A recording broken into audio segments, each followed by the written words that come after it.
সবচেয়ে প্রিয় বান্দা হতে চাই। সম্মানিত ভাই, এই জন্য আল্লাহ রাব্বুল আলামিন গুরুত্বপূর্ণ একটি মেসেজ দিয়েছেন কোরআনুল কারীমের মধ্যে।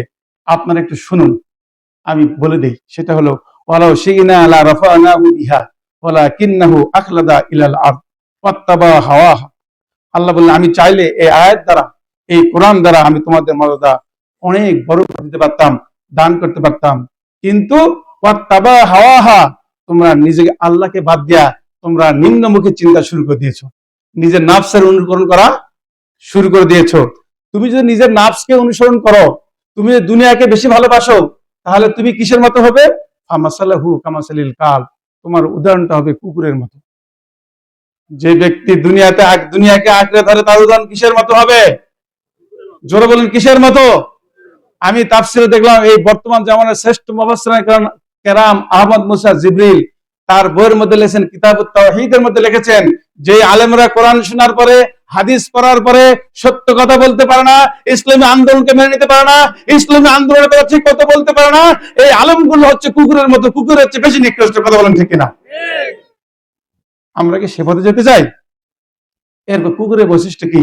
ইন তাহমিল আলাইহি ইয়ালহাস আও তাতরুকুহু ইয়ালহাস। কুকুর যদি বসে থাকে, জিবা বের করে বসে, ঠিক কিনা? যদি দৌড়ায়, তবুও কি জিবা বের করে দৌড়ায়। যারা জমিনকে আঁকড়ে ধরে, এদের শান্তি দুনিয়াতেও নাই, এদের শান্তি কি নাই? আখিরাতেও নাই। আল্লাহ তাআলা বলেন, যালিকা মাসালুল কওমিল্লাযিনা কাযযাবু বিআয়াতিনা। তুমি এই আয়াতগুলো মানুষের মাঝে দৃষ্টান্ত আকারে বলে দাও। যদি তুমি এগুলা না বলে দাও, যদি তুমি এই সতর্কগুলো না বলে দাও, তাহলে তোমাদের মধ্যে কি হবে? ওয়াজুরিবাত আলাইহিমুজ যিল্লাতু ওয়াল মাসকানাতু ওয়া বাউ বিগাদাবিন মিনাল্লাহ। আকাশ থেকে গজব নাযিল হবে, এই গজব তোমরা মোকাবিলা করার ক্ষমতা পারবে না। সুতরাং ইল্লা তানফিরু ওয়া ইউআযযিবকুম আযাবান আলীমা ওয়া ইস্তাবদিল কওমান গায়রাহু ওয়া লা তাদুরু শাইয়্যা ওয়াল্লাহু আলা কুল্লি শাইইন কাদির। মেসেজ কার? সুতরাং তোমরা যদি আল্লাহর রাস্তায় বের না হও, তাহলে তোমাদেরকে যন্ত্রণাদায়ক শাস্তি দেওয়া হবে।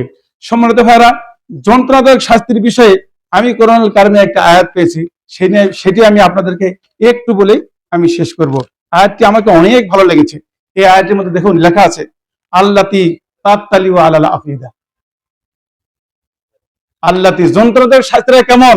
তাফসিরে এসেছে যে তোমাদের জাহান্নামের আগুন তোমাদের কলিজা, হৃদয়ের মধ্যে ঢুকবে। কোথায় ঢুকবে?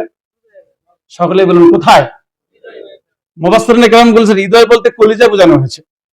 কোন পৃথিবীতে কোন মানুষ যখন আগুনে গ্রাস করে কোন মানুষকে, ওই আগুনে গ্রাস কি ওই আগুনটাকে কলিজার ভিতরে যায় না তার আগে মারা যায়?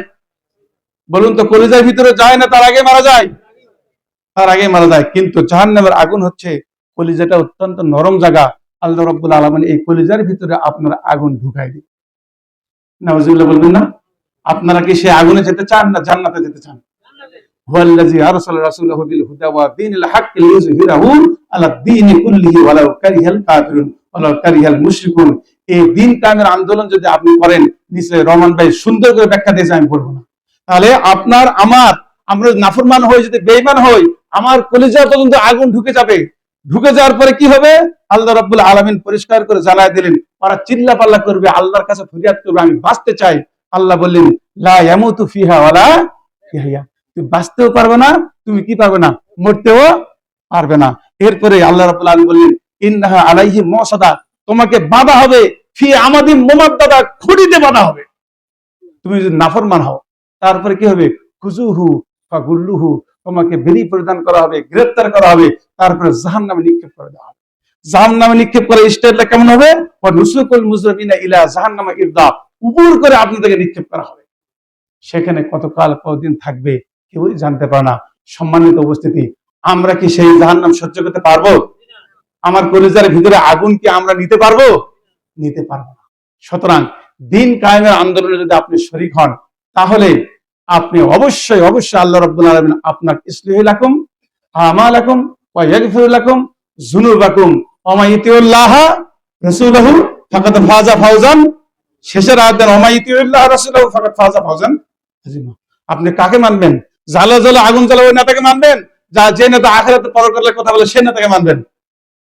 বলুন, কোন নেতাকে মানবেন?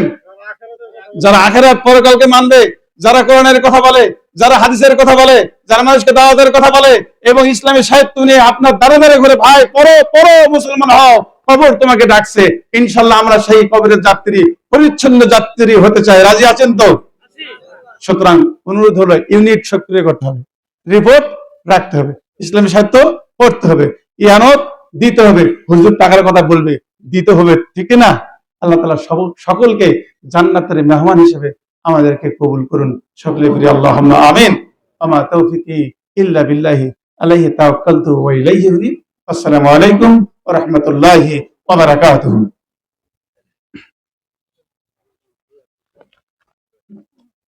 আলহামদুলিল্লাহ, আমরা অত্যন্ত দিক নির্দেশনামূলক আলোচনা শুনলাম।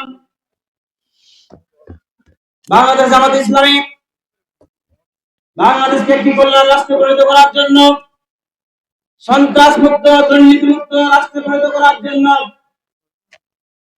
তাদের সকল কার্যক্রম আঞ্জাম দিয়ে যাচ্ছে। আপনাদেরকে হাত ছাড়িয়ে যাচ্ছে এই সোনালী পতাকায় আবদ্ধ করার জন্য।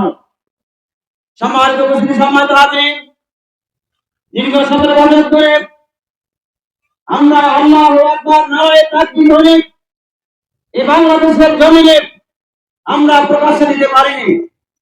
যেমনটি হযরত ওমর রাদিয়াল্লাহু তাআলা আনহু ইসলাম গ্রহণের পর কাবার যাত্রায় সর্বপ্রথম রাসূল করিম সাল্লাল্লাহু আলাইহি ওয়াসাল্লামকে বলেছেন যে আমাদের সর্বশক্ত হয়ে থাকে, তাহলে আজকে কোনো ভয় যাওয়ার কোনো কারণ নাই। তার ধারাবাহিকতার তার উত্তর হিসেবে আজকে আমরা এখন দাঁড়িয়ে আমাদের হৃদয়টাকে একটু পঞ্জীবিত করি, একটু অক্টিভেট করি, একটু তারাক্কি করি। আমরা দোয়া করি নারায়ে তাকবীর, নারায়ে তাকবীর।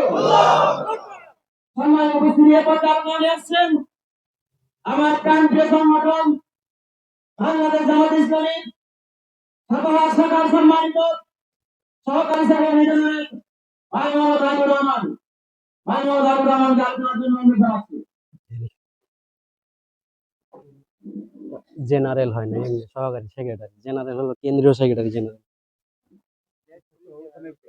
না, না। আসসালামু আলাইকুম ওয়া রাহমাতুল্লাহ।